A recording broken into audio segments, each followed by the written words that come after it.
එහෙනම් කල්පනා කරලා බලන්න අපේ ජීවිතයේ අපි ඉපදිලා තියෙන්නේ මේ කට නිසා, වචනය නිසා. භාග්‍යතුන් වහන්සේ දන්නවා මේ සිත කය වචනය කියන මේ තුන්දොරෙන් තමයි වැරදි වෙන්නේ. මේක හැදුවා නම් ඔක්කොම ඇදෙනවා. ඇයි අපි කායේන වාචා චිත්තේන කියලා තුනක් කියන්නේ, හයක් කියන්න එපාය. එහෙනම් ආයතනෙන් ආයතනට නම් කියන්න එපාය. ඇයි මේ ගාථා රත්නයේ තුනකට සීමා කළේ? එහෙනම් මේ ලෝකයේ මේ තුන හැදුවොත් ඔක්කොම හැදෙනවා කියන එක. එහෙනම් සිත කය වචනය කියන තුන හදන්න වචනය පිළිබඳව ගොඩාක් පරිස්සම් වෙන්න ඕනේ. සෑම මොහොතකම හිතලා බලලා කතා කරන්න. කිසිම කෙනෙකුගේ සිතට කයට දුක් නොදී කතා කරන්න. අද හිඳලා පොරොන්දු වෙන්න මා සංඝරත්නයේට මාගේ ජීවිත කාලය තුලදී මම පොරොන්දු වෙනවා කිසිම කෙනෙකුගේ සිතට කයට දුක් නොදී කතා කිරීමට. අද ඉඳලා මේ වචනේ හොඳට පරිස්සමෙන් කතා කරන්න. කොච්චර මිනිස්සු කතා කරත් කලබල වෙන්න එපා. කල් තියනවා මැරෙන්න, ආයුෂ තියනවා. සතියක් උනත් හොඳට ඉතලා බලලා සුදුසු දේ කතා කරන්න. මිනිස්සු කතා කරන පළියට මැද පැනලා කතා කරලා උත්තර දෙන්න යන්න එපා.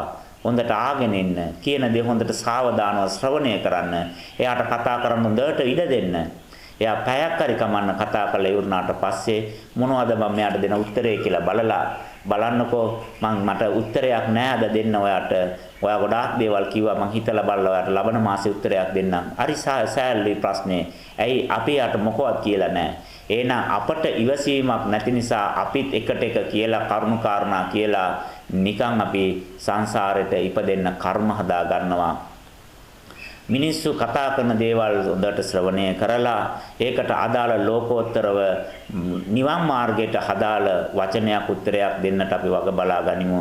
නිවනට අදාළ නැත්නම් ඒක සත්පුරුෂ ලෞකික දෙයක් නම් ඒක අනිවාර්යයෙන්ම කල්පනා කරලා බලන්න. ලෝකේ පැවැත්මටත් ගොඩාක් සත්පුරුෂ දේවල් තියෙනවා, යාපත් දේවල් තියෙනවා. එහෙනම් ඒ දේවල් කරගෙන මම නැවත කුසල් පින් වැඩි කරගෙන ඉපදෙනවද? එහෙම නැත්නම් නිවෙන්න කටයුතු කරනවද? එහෙනම් කුසල් දෙකක් තියෙනවා. නිවනට අදාළ හැමදේම අත්හැරලා නිවන් දැකීම පිණිස කරන කුසලය. එහෙම නැත්නම් සක්විති රජකම දිව්‍ය ලෝකේ යන්න කරන කුසලය. එහෙනම් ලෞකික කුසලය, ලෝකෝත්තර කුසලය කියලා කුසල් දෙකක්. එහෙනම් අපි කරන්න ඕන ලෝකෝත්තර කුසලය.